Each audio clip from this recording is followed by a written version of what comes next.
ये कहानी अलादीन नाम के एक राजा के ऊपर आधारित है जो दिमाग से पूरी तरह पैदल होता है। अब पूरी तरह बेवकूफ होने की वजह से वो अपने देश में क्या क्या कारनामे करता है, ये हम आज की इस एक्सप्लेनेशन में देखने वाले हैं। आज मैं जिस फिल्म को एक्सप्लेन करने वाला हूँ उसका नाम है द डिक्टेटर और ये फिल्म 2012 में रिलीज हुई थी। मूवी की शुरुआत में हमें एक काल्पनिक देश वाडिया दिखाया जाता है। वाडिया में एक बच्चे का जन्म होता है जिसका नाम अलादीन रखा जाता है। अलादीन के जन्म के बाद से ही उसकी माँ को मार दिया जाता है और इसके कुछ सालों बाद ही उसके बाप की भी हत्या कर दी जाती है और अब सिर्फ 7 साल की उम्र में अलादीन वाडिया का राजा बन जाता है। इसके बाद सीन यहीं कट होता है और हम कुछ साल बाद का सीन देखते हैं जहाँ अलादीन अब बड़ा हो चुका है। अलादीन अपने बाप की तरह ही सनकी और पागल है और उसके मन में जो आता है वो वही करता है। वो अपने देश में ओलंपिक गेम्स रखवाता है जिसमें वो खुद भी हिस्सा लेता है। फिर गेम के दौरान अगर कोई उससे आगे निकल जाता है तो अलादीन उसे गोली मार देता है और खुद वो गेम जीत जाता है और इसी तरह वो ओलंपिक में 14 गोल्ड मेडल जीत जाता है। इसके बाद अलादीन अपने महल के बाहर आता है और अपनी प्रजा को बोलता है कि जल्दी ही पूरी दुनिया हमारे आगे घुटने टेकेगी।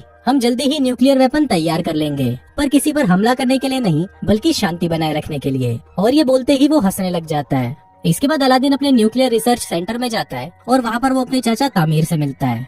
फिर वो दोनों अंदर जाते हैं और वहाँ अलादीन देखता है कि उसकी मिसाइल बहुत ही छोटी बनी है। अब ये देखकर अलादीन को बहुत गुस्सा आ जाता है और वो अपने साइंटिस्ट नदाल को बुलाने के लिए बोलता है। पर इस पर बाकी के साइंटिस्ट उसे बताते हैं कि जब आप पिछली बार यहाँ पर आए थे तो आपने नदाल को मरवा दिया था। अलादीन को इस बारे में कुछ याद नहीं होता, पर जब वो अपने दिमाग पर जोर डालता है तब उसे याद आता है कि जब वो 2 साल पहले यहाँ पर आया था तो उसने अपने साइंटिस्ट नदाल को मरवा दिया था।